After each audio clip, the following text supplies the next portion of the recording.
Hi, this is our weekly meditation soul food, and we've been working on this new series called Gender Confused. This week's title is The Cultural Crisis.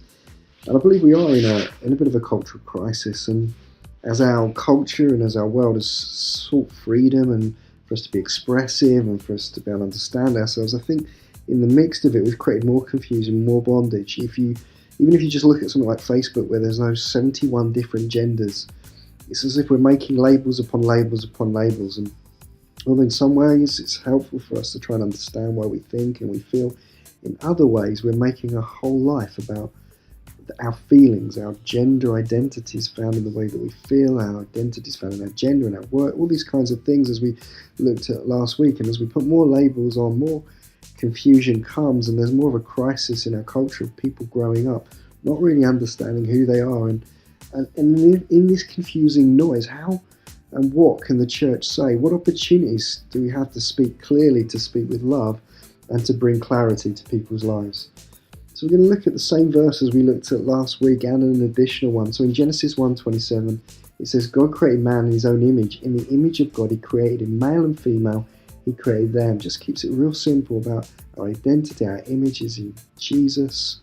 Male and female are the genders that he gives us. And then later on in Genesis 2:23, it says, man said, this is at last bone of my bones, flesh of my flesh. She shall be called woman because she was taken out of man. And this whole passage to do with two becoming one, the idea of marriage, male, female coming together.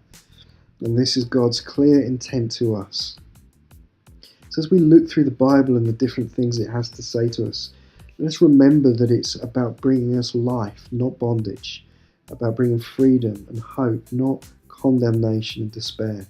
And we as a church need to be better at articulating God's love, even into difficult situations, with real people and real lives struggling with all kinds of thoughts and feelings.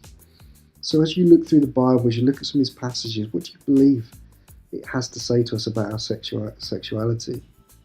How does this match with your thinking and feeling and what the world has to say? How can we use the Bible to speak more clearly into these areas of our lives? And how can we maintain a biblical perspective on sexual practices while still demonstrating love for individuals?